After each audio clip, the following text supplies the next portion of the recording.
topics and opinions expressed in the following show are solely those of the host and their guests and not those of W4CY Radio, its employees, or affiliates. We make no recommendations or endorsements for radio show programs, services, or products mentioned on air or on our web. No liability, explicit or implied, shall be extended to W4CY Radio or its employees or affiliates. Any questions or comments should be directed to those show hosts. Thank you for choosing W4CY Radio.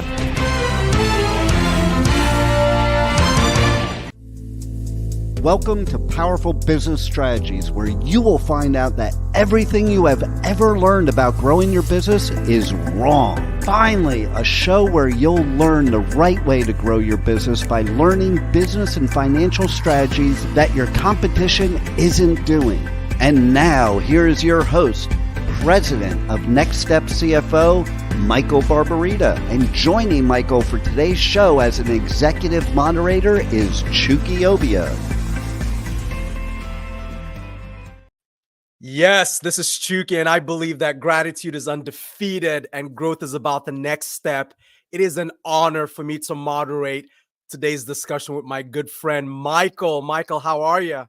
How you doing, Chucky? As Chucky said, my name is Michael Barbarita, President of Next Step CFO.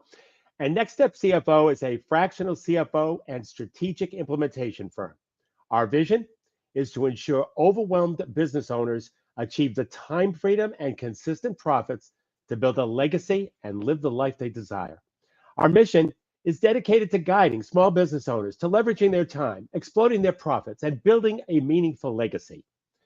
This show, Powerful Business Strategies, and our book of the same name is a step toward accomplishing that vision and mission.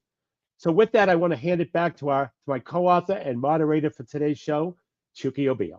Michael, thank you. So today's episode is titled 3 Reasons Why Everything You Have Ever Learned About Business is Wrong. This is part 2 of that discussion. We got such resonance with part 1 of the discussion, Michael, that the game plan here is to continue to drive insights on this topic. And just a quick disclaimer before we jump in. So Michael and I are both affiliated with a number of different organizations, and I currently serve as the Managing Director of Business Development for Vedder Price, a global business-focused law firm. In addition to that, I collaborate strategically with Michael to moderate business roundtables, really coast to coast with business owners. We also document the best practices that we learn from these roundtables, and we've put those in our book, Powerful Business Strategies, as Michael referenced earlier. So today's program is about our learnings and our personal success stories, but truly our personal success stories. Now, that being said, I should note, look, I've got and Michael, like you might chuckle at this. I've got a mission today. My mission today is to be a fearless moderator. So I'm going to have a few questions for you, Michael. All right. The idea is to learn and drive the right kinds of strategies that the competition isn't doing. So Michael, I'll toss it back over to you. Great. Thank you, Chucky. So as I said last week, I thought it was time for us to finally talk about what we mean by everything you've ever learned about generating leads and growing your business is wrong. So what I really want to accomplish today is to talk about, and what I, in part 2, essentially, is talk about a system for marketing and growing your business to a point where it becomes instantly obvious to your prospects that they would be crazy to do business with anyone other than you at any time, anywhere, or any price. You know, at the beginning of the show, Chucky talked about that we talk about our successes. Well, I'm going to talk about a failure. So one of the businesses I failed at was a comprehensive outpatient rehabilitation facility called Freedom Therapy Center. And one of the reasons why I failed is because I implemented business and financial strategies that my competition was doing. I yacked incessantly about how we had top-notch therapists, how we had a medical director on staff, how we were in a convenient modern location, how we had free parking, knowing that my competition was saying the same thing and I wasn't doing anything about changing it. It's remarkable. I even marketed the same way as my competition was, through doctor referrals.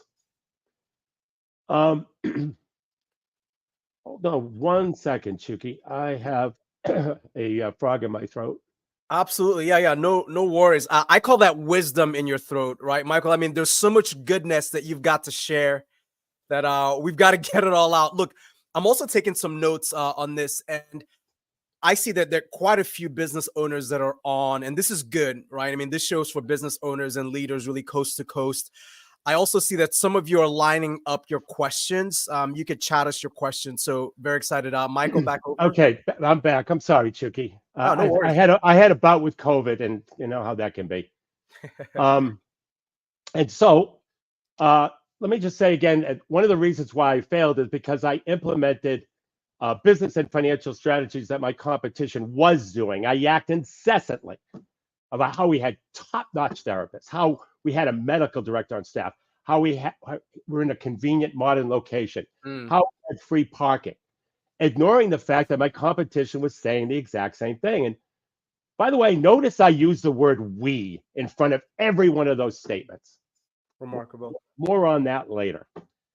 But because I was yakking incessantly about the same thing my competition was doing, there was no reason other than a doctor referral to come to Freedom Therapy Center.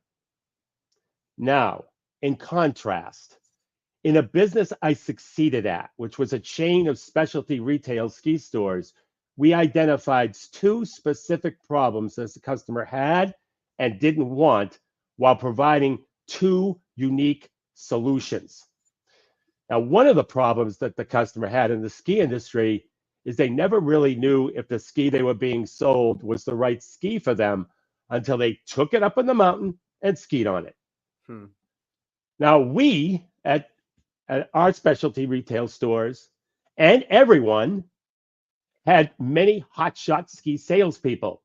These are people who skied 50 times a year all their lives and knew everything about skiing. But despite the fact that customers had more reliance on those types of people, it was not convincing enough. You had to ski the ski on the mountain to be sure it was right for you. So we had a ski guarantee. Buy the ski, ski it 3 times. If you don't like it, bring it back for a brand new pair and keep bringing it back until we get it right. Interesting. Yeah, and it sounds simple, doesn't it? I mean, but it solved a problem. People could buy with confidence once and for all.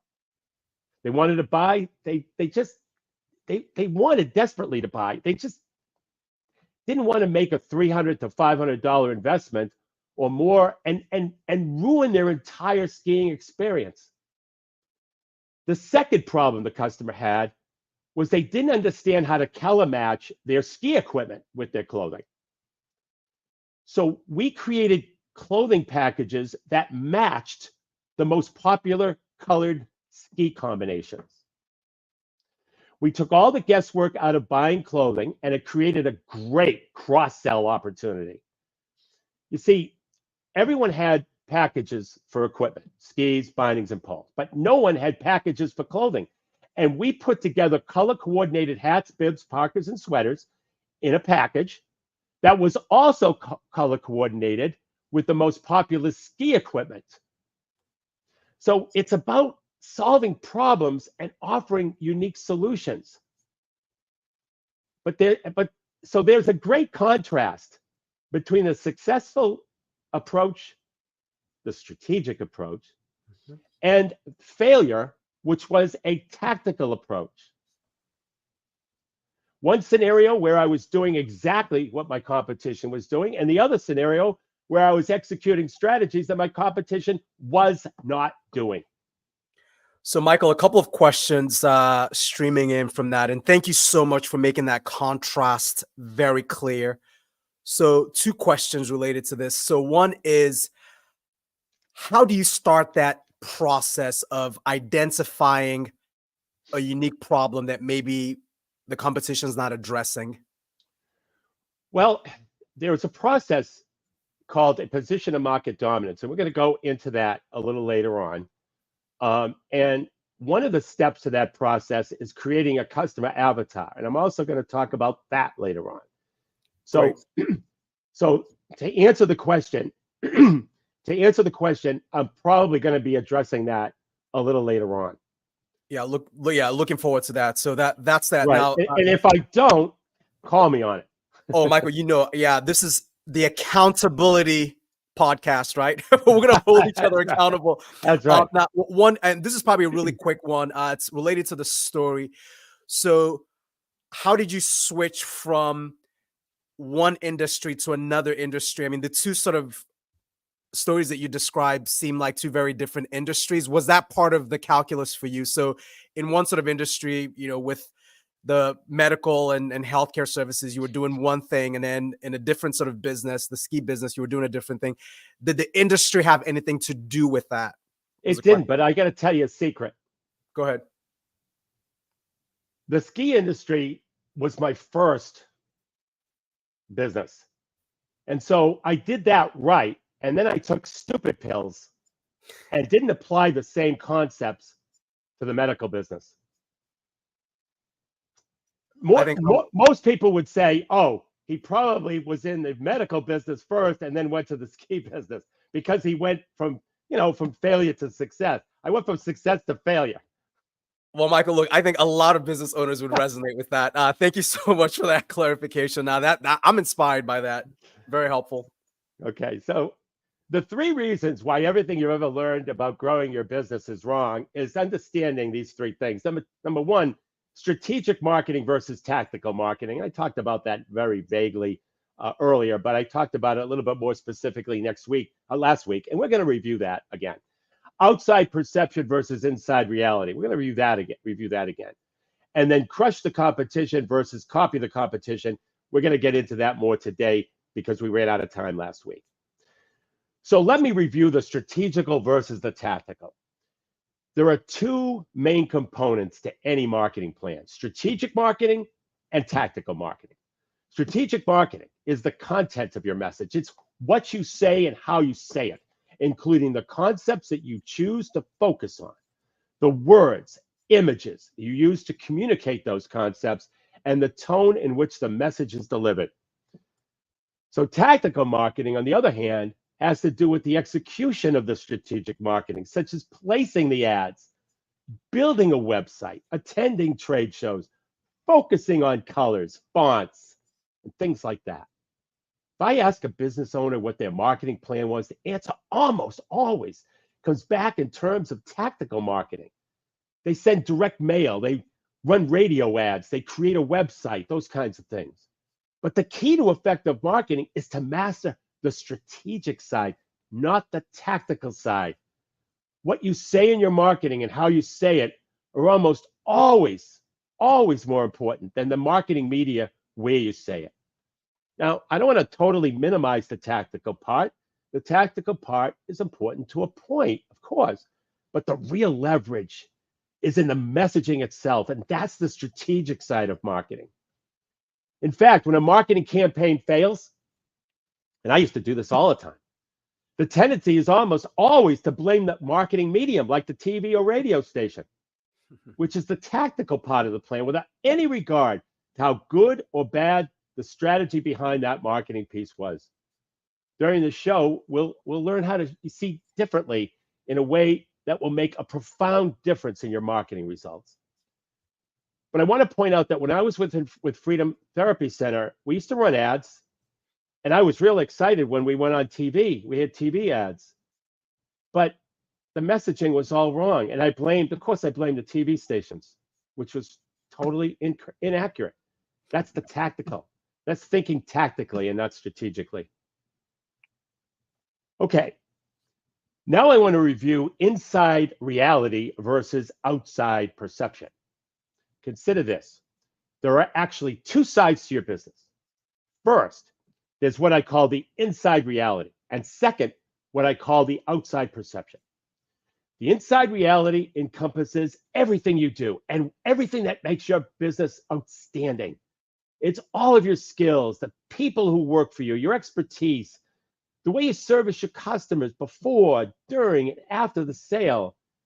It's your systems, your operational procedures, your commitment to excellence. It's your passion and the way you conduct your business on a daily basis. Add these all together and they equal your value to the marketplace. That's what I call the inside reality. However, your outside perception has to do with how customers and prospects perceive your company. The outside perception is developed through the interactions that your prospects and customers have with your business. But here's the problem. If you provide unmatched and unequal customer service like we did at Freedom Therapy Center, and your customers absolutely love you like they did at Freedom Therapy Center, none of that matters to your prospects if, number one, they don't even know you exist as an option, or number two, they see your marketing and advertising, and because of your inability to market your business correctly, their perception is that you're no different or no better or no worse than your competitors, which is exactly what happened to me at Freedom Therapy Center. And I would estimate that well over 95% of all businesses are completely inept when it comes to this. And the end result is that your inside reality and your outside perception are perceived to be different. Interesting. So, yeah, go ahead. I'm sorry. Michael, yeah, profound point. And we just got this is, I guess, a quasi comment and a question, but I'll frame it as a question for you, Michael. This idea of your inside reality, how does that impact word of mouth referrals? So you mentioned, your customers or clients may be getting really good service, but the prospects don't know about that really good service from existing clients. How does that impact word of mouth referrals? Should a business owner maybe empower clients, customers to do more word of mouth referrals? Well, the word of mouth referrals are people who probably have experienced your product, whether it's a product or service. And so they understand the inside reality and they're able to communicate that to somebody else. Correct. But a prospect out of the blue doesn't understand your inside reality. And that's where the disconnect, or that's where the difference is. Very helpful. They're great referrals. Okay, my God. Anytime you could get a word of mouth referral, it's always outstanding. But it's because that person who's giving the word of mouth referral, in all likelihood, has experienced your inside reality. It's your job to communicate your inside reality in the form of whether it's marketing or advertising or networking for all that. Very helpful. Yeah, quite insightful. So in essence, it's back to the idea of the content. So the content of messaging should incorporate some of those inside reality points. Right. When you are engaging with a prospect that's not heard of you, has not interacted with you. Yeah, very helpful, Michael. That's right. But you can't do it with I hope so marketing. We'll get to that though. Great.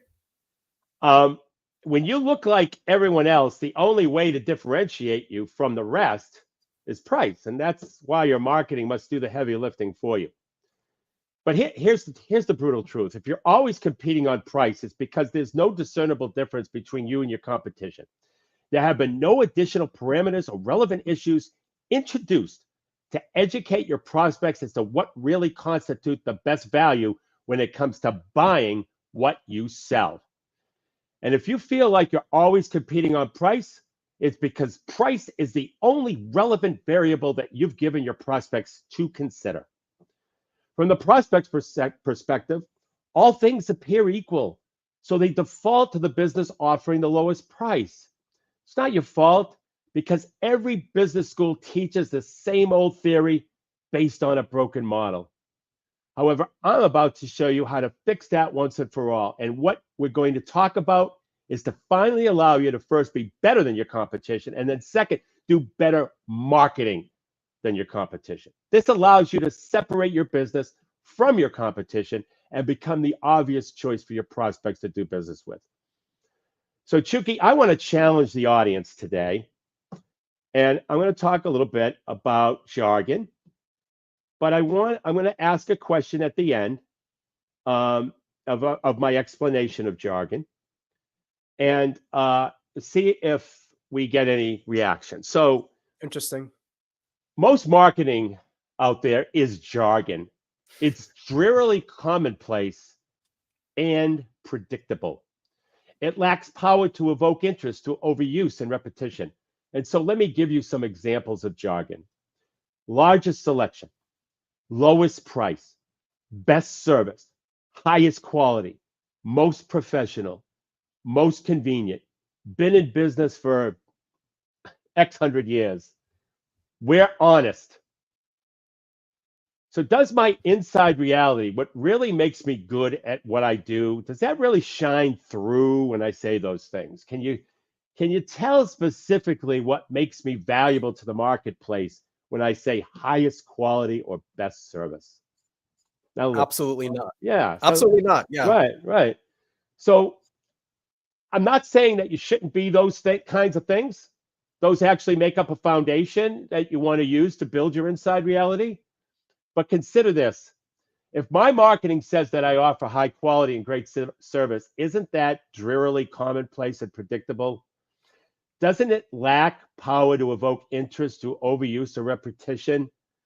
Does my inside reality, what really makes me good at what I do, does that really shine through when I say those things?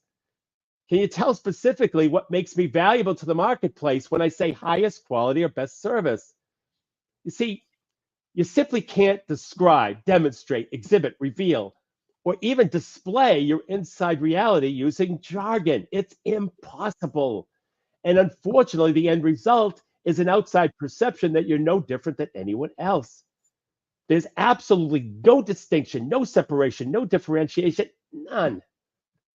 You just flat out cannot make your inside reality and outside perception match up when you use jargon like this. And in fact, let me give you a way you can easily and quickly evaluate your own marketing and your competitors' marketing to see if you're getting caught up in the jargon trap. This evaluation is called, well, I would hope so.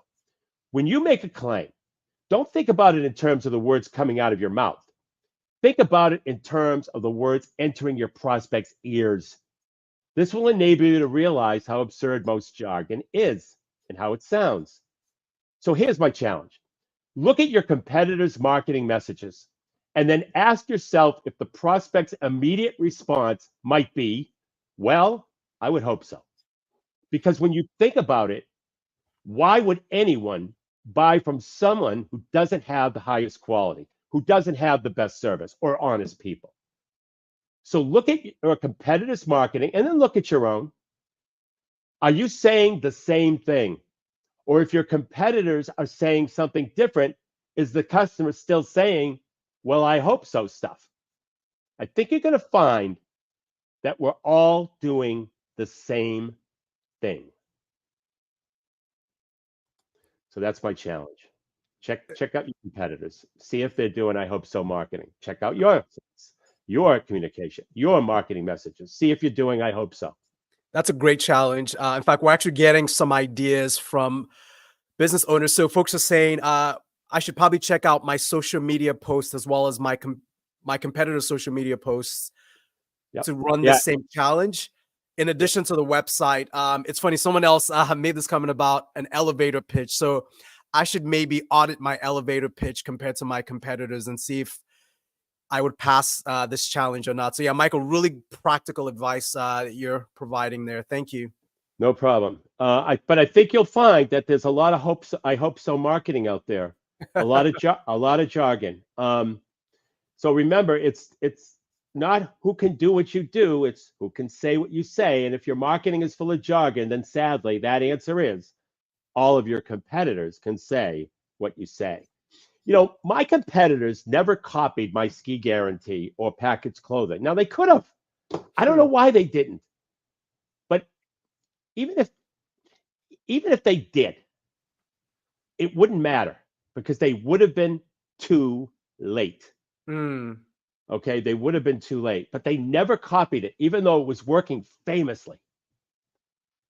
It is evident that this might be a problem for you now and a tremendous competitive advantage if you could figure out how to fix this for your own business. So let me see if I could show you how to fix this. Let me explain how you can follow a very simple process we call the conversion formula. We talked about this in previous shows, and we'll keep talking about it because it's critical. It's a critical formula, and you need to understand it. And if you're going to differentiate yourself from your market, which is a very difficult thing to do, this is the way to do it, the conversion formula. And when you use the conversion formula correctly, you will eliminate jargon forever. And your outside perception will finally become an excellent reflection of your inside reality. And finally, begin to get the results from your marketing that you should be getting. Now, the conversion formula has 4 main components. Let me start with a brief introduction, and then I'll go into more detail. The first component of the conversion formula is called Captivate. This is simply the process of interrupting the customer and getting qualified prospects to pay attention to your marketing. This is often accomplished by affecting the prospect emotionally. It's the problem the customer has and doesn't want. Sounds simple enough, doesn't it? Unfortunately, it's a lot more difficult to pull off in real life unless you understand what you're about to learn during the course of all of our radio shows.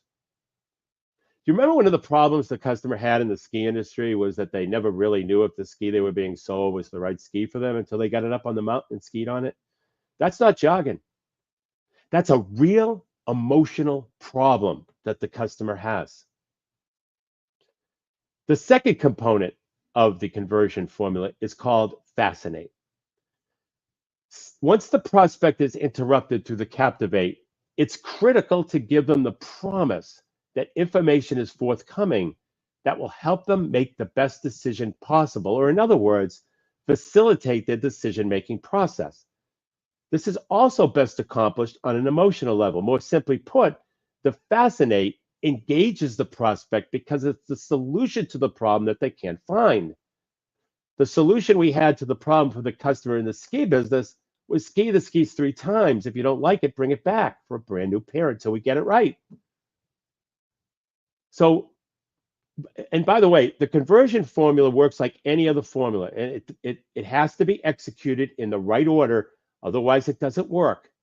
Chucky and I believe that these first 2 components are so important that we have a name for them. We call the Captivate and Fascinate, which are the first 2 components of the conversion formula, the position of market dominance, because if you don't get those first 2 components right, forget about the rest of the formula. Agreed. It's interesting, Michael, and this might go to the heart of your earlier point about why your competitors in the ski business did not necessarily copy your strategy, right? Based on the fact that you had already created a position of market dominance. Well, that's it. But I still to this day wonder why, because I'll tell you why, Chucky. They were getting people doing comparison shopping, and I found this out from salespeople over at competitors. They were getting people asking what their ski guarantee was. They were getting people asking where their clothing packages were. Interesting. Using your lingo, the lingo that you had inserted into the marketplace. Right. That's right. And so I don't understand why they didn't do it. Maybe they didn't want to copycat. And this is 2 or 3 competitors, not just one.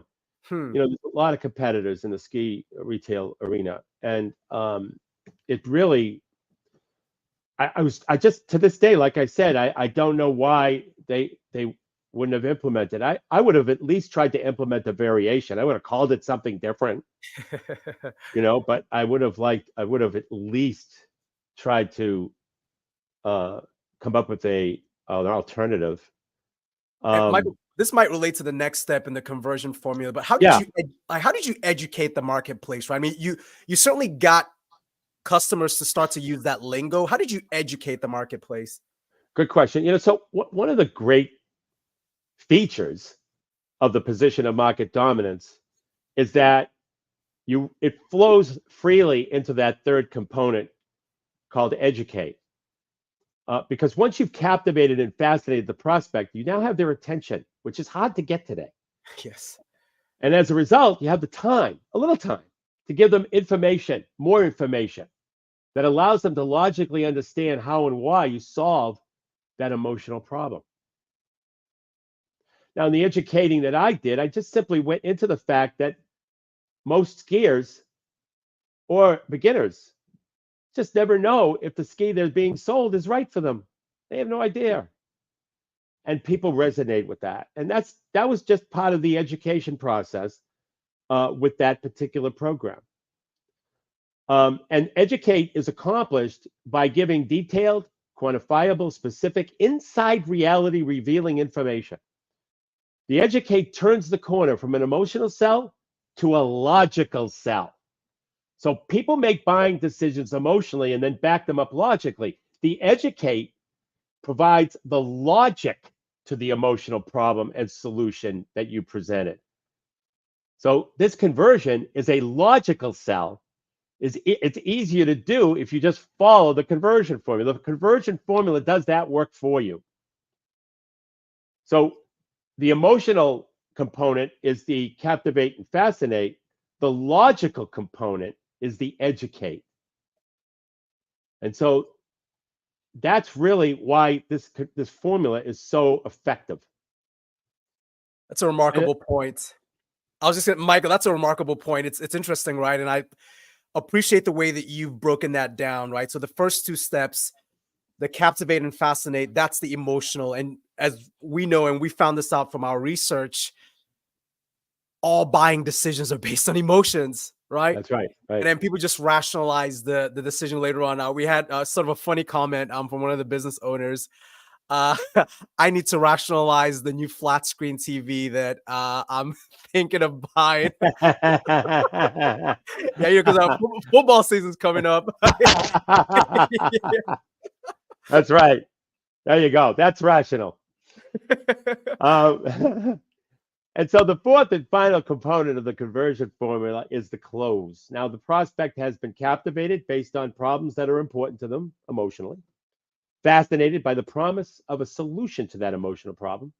They've examined the educational information that makes your solution to that emotional problem real and believable. So the last step is to give the prospect an offer, and that has to be compelling. So compelling that the prospect can't turn it down. So I want to review the 5 components of a compelling offer. So we have the first component, and we've gone over this in other shows as well. And once again, it's just critical information. We really want this to sink into the business community. So first is scarcity and urgency. So scarcity is there's only 3 left. Urgency is the offer ends Wednesday, Thursday, whatever day the offer ends. That's urgency. Second component of a compelling offer is risk reversal. And by the way, it's important to note that if you can incorporate even one or more of these components of a compelling offer, you enhance your offer. So if you combine scarcity and urgency with risk reversal, and the risk reversal is where the seller in the transaction takes all or most of the risk, like I did in the ski business example, our ski guarantee was actually a risk reversal because a ski depreciates dramatically once you put a pair of bindings on it and ski on it. I mean, it depreciates incredibly dramatically. So we would take a loss for every ski that was returned. But we were so confident that the ski that they were being sold was the right ski for them. And as a matter of fact, we sold 8,000 pair and only 8 came back. Oh, wow. Yeah, it's really, that shows you, yeah, it shows you people want to buy. They don't want to be sold. And they want to buy. And when they buy, and it's the right thing that they bought, they're happy. I mean, that's as simple as that. Great point. The third component of a compelling offer is adding value to your product or service.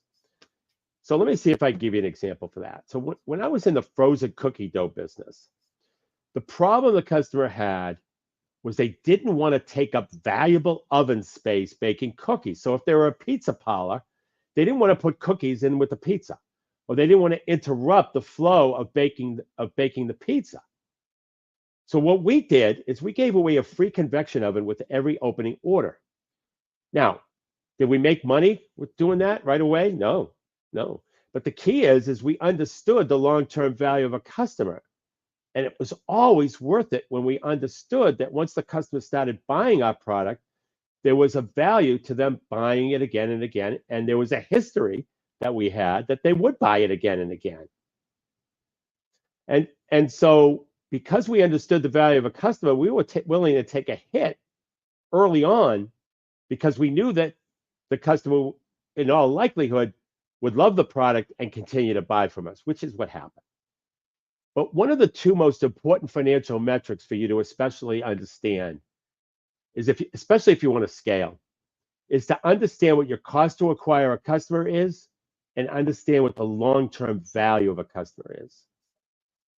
When you understand those two metrics, you really understand where you stand with respect to scaling. And in a future show, we'll talk more about that. I'm glad you said that. Yeah. Yeah, you predicted some of the questions. I mean, we had a couple of thoughts here. I was like, oh wow, like tell me more. So right. So we'll cover that because they are two important metrics, especially if you're thinking of scaling. You've got to get a handle on those two. So packaging and bundling multiple products and services is the fourth component of a compelling offer. And if you remember my ski business example, where everyone packaged equipment, but we also packaged clothing. And so when you package products together, there's a strong customer perception of value.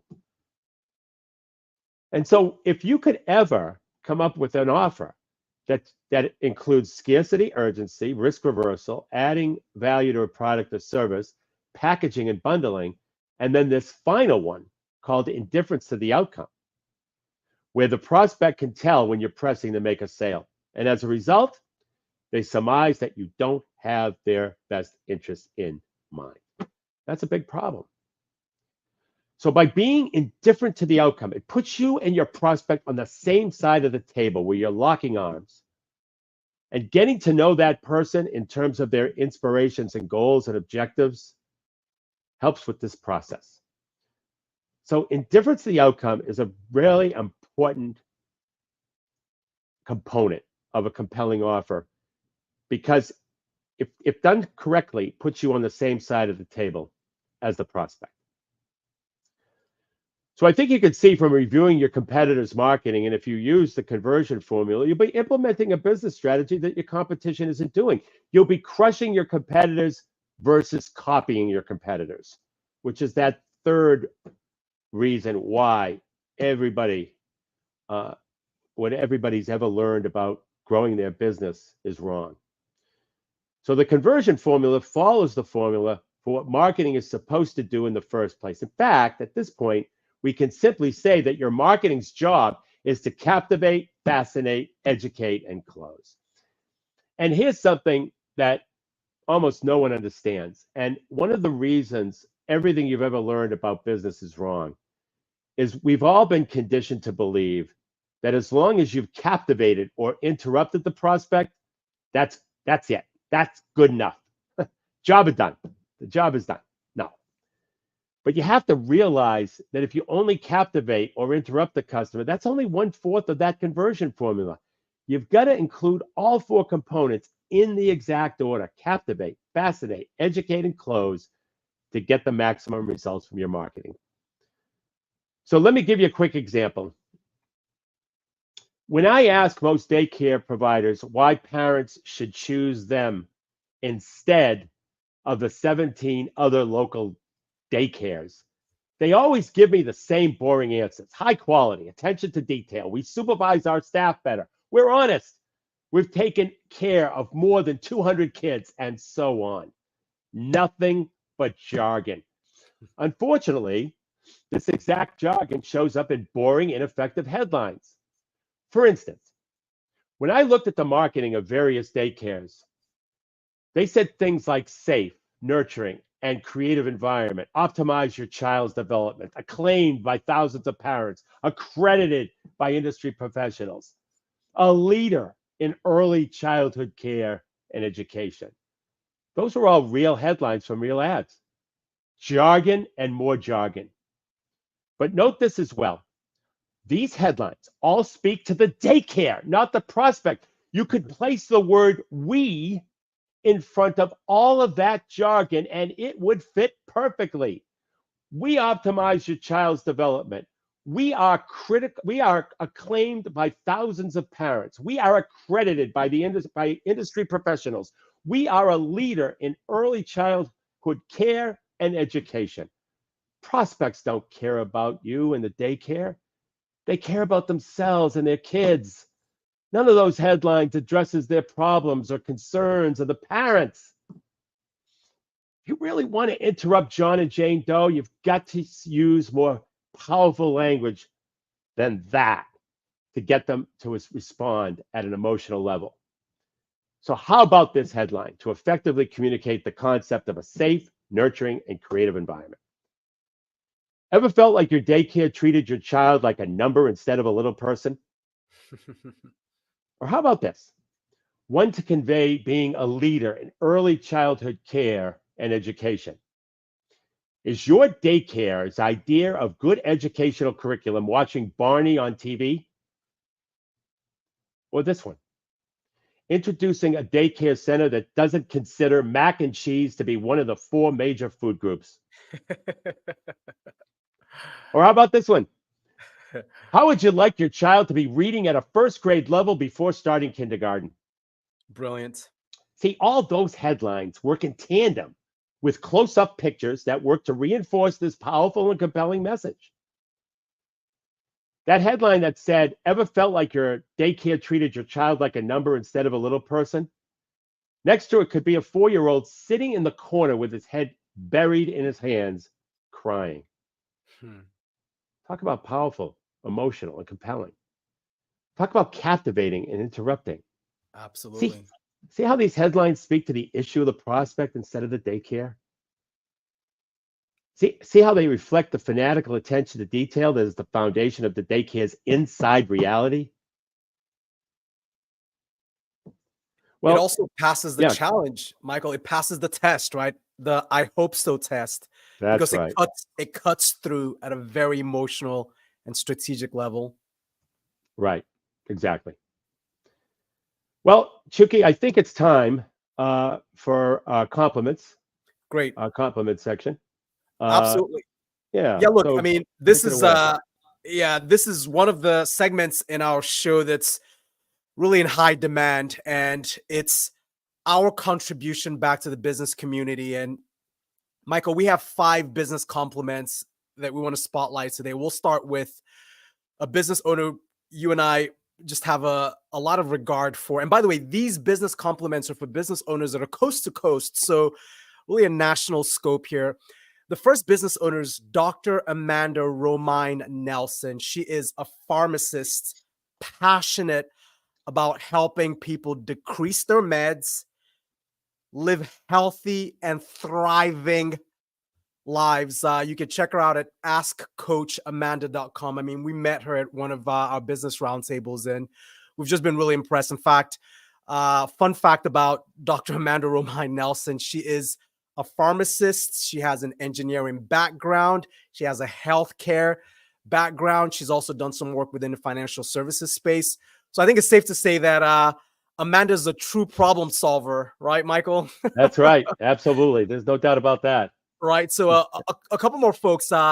Second business compliment, Dylan Newcomb. So he is with an organization called Uzazu, and they just do fascinating work, right? It's personal growth development work using a system that they call an embodied intelligence system to really drive your transformation, to align mind, body, and have that integration for higher performance. Again, just really interesting to check out what Dylan and his team are doing.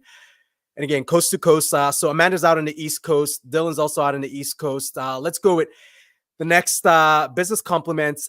Gary DeJesus. He is in the Midwest, and he's with GDJ Brands, effectively his initials, brands, and top-notch brand management strategist. So to some of what Michael has been talking about, I mean, I think touching base with Gary might be a worthwhile exercise. Dylan and Gary provided some really good insights for our book interview. Another really good insight for our book interview is the next business compliment, AJ Goel. And AJ is in the Midwest, runs an organization called Wordzin, the world's first ever human-powered cold email writing service. Michael, it's nice to have someone write an email for you, right? Yeah. Oh my God. It's- Yeah. it's- Yeah. It would it's- probably it's- save. It will only save me about 3 hours a day. There you go. And then, Michael, you've had quite a bit of success in your career working with tradespeople. The next and final business compliment is Jim Nadeau. He is out on the East Coast. He's a master electrician. So in the trades with Nadeau Electric, what I candidly want to spotlight about Jim and team is just their commitment to client satisfaction at a very high level. And Michael, maybe just a quick point. When you think of the trades and your experience with trades professionals coast to coast, what comes to mind for you? Yeah. No. They're a hard-working group, and they have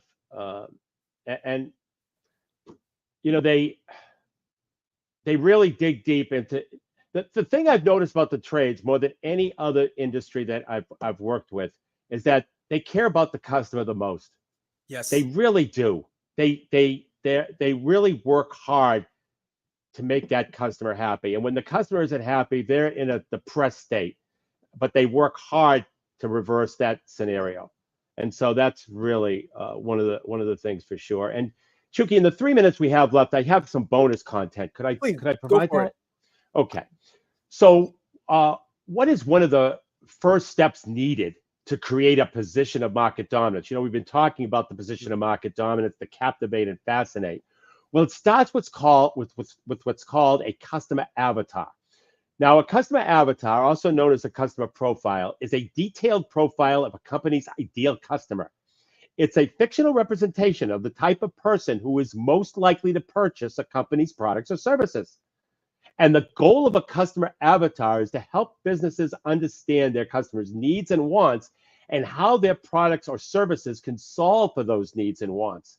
And this information can help businesses create more effective marketing strategies and build a brand that resonates with their target audience. Now, the biggest challenge for business owners is they can't identify the real problem that their customer already has. That's how you separate yourself from your competitors. Now, you have to get very clear on what your market is already screaming at the top of their lungs that they don't want, that problem that they don't want. And here's the key. In a customer avatar, you're speaking to one person and not an age range. I mean, how many of you have ever met a single human being between the ages of 24 and 54?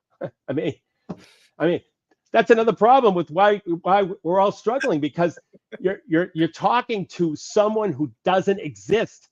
There's a 27-year-old that you speak with them one way, and then there's a 50-year-old who's dealing with a completely different set of challenges, although the problem may be the same, but because of where they are in their life, it's different messaging. The customer avatar also has to capture the emotions that your prospect goes through. And so, Chucky, with that, to get a copy of the book, Powerful Business Strategies, simply go to our website, www.nextstepcfo.net. It's totally complimentary. And until next Monday at noon Eastern Time, for Chucky Obio, I'm Michael Barbarita. And remember, don't keep doing what your competition is doing. Thank you. You have been listening to Powerful Business Strategies, finding out that everything you ever learned about growing your business is wrong. Tune in next week and every week at noon Eastern Time on W4CY Radio with your host, Michael Barbarita of Next Step CFO and moderator Chucky Obio.